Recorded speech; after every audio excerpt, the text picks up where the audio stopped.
Bonjour à toutes et à tous, bienvenue à ce nouveau Good Morning Market du mercredi 4 septembre 2019. Donc nous débutons par cette nouvelle qui nous vient tout droit de Hong Kong puisque Carrie Lam a annoncé, selon les propos rapportés par le South China Morning Post, qu'elle allait officiellement retirer le projet de loi sur l'extradition, donc ce fameux projet de loi qui a mené à ces protestations qui durent déjà depuis plusieurs semaines. Donc ces propos ont été confirmés par Reuters qui cite également plusieurs sources gouvernementales à Hong Kong. Alors sans plus attendre, nous allons prendre le pouls des marchés et notamment le CFD HK Composite donc qui représente l'indice hongkongais. Donc l'indice hongkongais qui, suite à cette nouvelle, s'est envolé puisque l'indice gagne plus de 3,60%. Donc comme vous pouvez le voir ici sur la plateforme X Station 5, donc il s'agit d'une représentation journalière de l'HK Composite. Donc vous voyez là l'indice aborde sa prochaine zone de résistance, donc qui correspond au 23,6% de retracement de Fibonacci, qui correspond aux 26 650 points. Donc cette bonne nouvelle impacte positivement l'ensemble des indices européens, puisque le DAX 30 et le CAC 40 ont ouvert dans le vert et continuent de progresser à la hausse. Donc nous allons regarder cela ensemble tout de suite.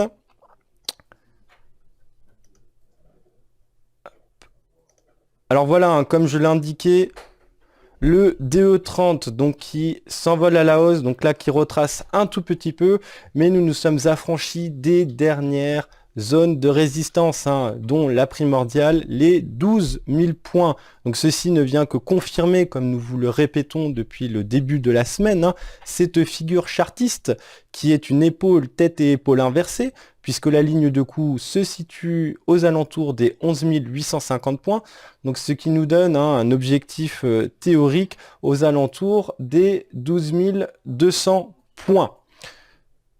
Du côté du CAC 40, même son de cloche, nous nous sommes affranchis de la résistance que constituaient les 5500 points, qui correspondaient également aux 23,6% des retracements de Fibonacci. Donc là, le CAC 40 qui a ouvert en gap haussier, qui évolue à présent autour des 5517 points. Donc, comme indiqué en début de semaine, une résistance oblique va venir buter sur les cours, puisque là, nous sommes venus chercher cette résistance oblique à l'instant. Donc les cours, naturellement, retracent un petit peu. Mais cette bonne nouvelle qui provient de Hong Kong suffira-t-elle à porter les marchés aujourd'hui ? Rien n'est moins sûr, notamment suite à la défaite cuisante qu'a subi Boris Johnson hier.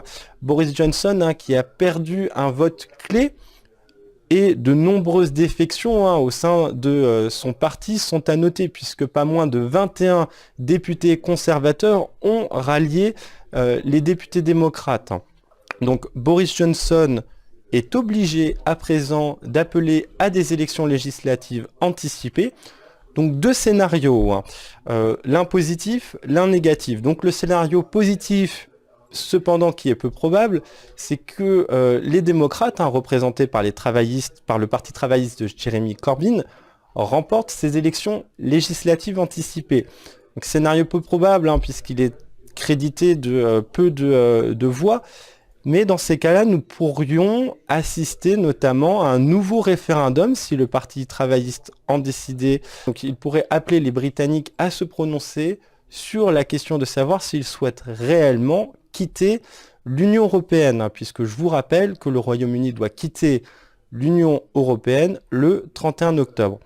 Alors ce vote d'hier conduit à ce que les partis d'opposition britanniques aujourd'hui à la Chambre des communes se prononcent et fassent passer une loi contraignant le gouvernement à obtenir un accord et encore plus contraindre le gouvernement à repousser la sortie effective du Brexit de 3 mois, ce qui conduirait au 31 janvier 2020.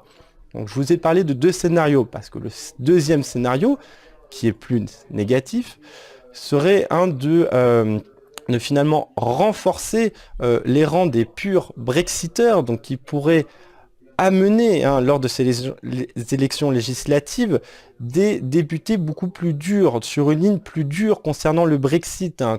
Nous allons revenir sur le calendrier économique de la journée, puisque cela va être une séance chargée. Puisque ce matin, nous allons prendre connaissance des PMI concernant le secteur des services. Donc les PMI finaux, puisque nous avions déjà pris connaissance courant août des PMI des services pour la France, pour l'Allemagne et pour la zone euro.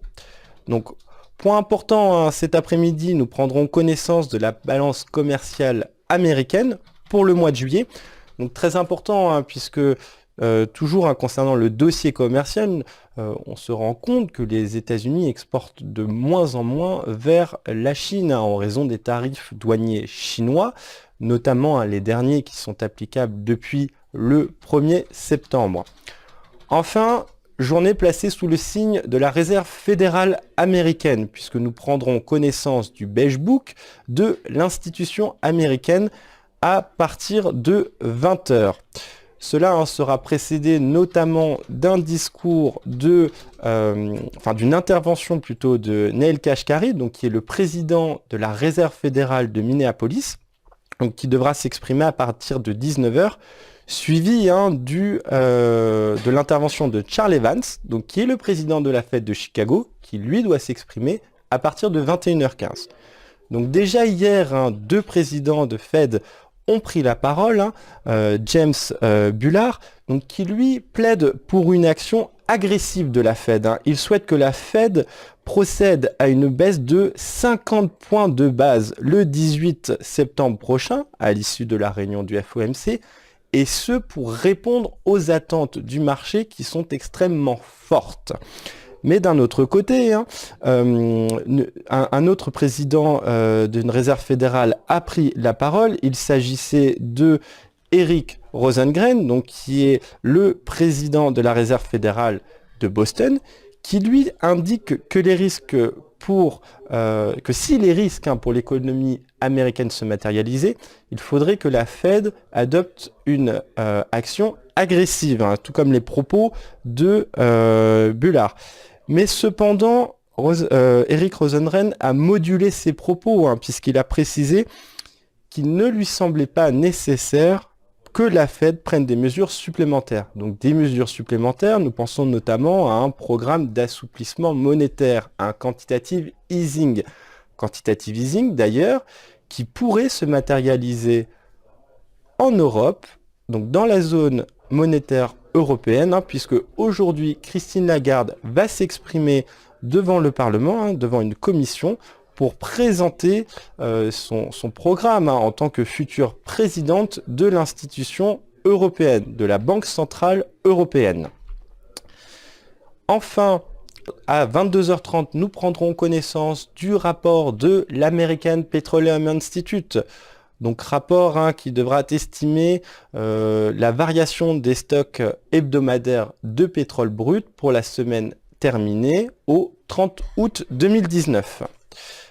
Alors concernant les indices américains, donc tout comme les indices européens, les indices américains progressent à la hausse. Là nous pouvons voir sur l'US 100 qui représente le Nasdaq que les cours se sont affranchis de leur zone de résistance matérialisée par ce cluster de Fibonacci autour des 7700 points. Donc là, nous évoluons à présent à 7711 points.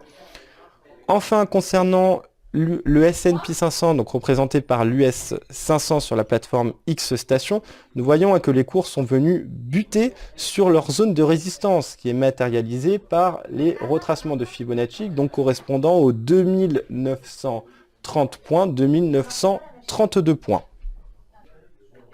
Alors je vous invite à nous suivre sur Twitter, de suivre notre compte Twitter XTBFR afin d'être tenu en temps et en heure de toutes les informations de marché susceptibles d'impacter l'ensemble des indices, l'ensemble des actions, l'ensemble des matières premières et des devises. Donc pour ceci, abonnez-vous à notre chaîne Twitter XTB France, hein, comme ce matin, là où nous vous avons informé de cette nouvelle en provenance de Hong Kong, mais également hier soir, hein, où nous vous avons informé des développements autour du Brexit. Donc je vous remercie pour votre attention. Je vous souhaite à toutes et à tous une excellente journée. N'hésitez pas à commenter, liker et même partager cette vidéo. Au revoir.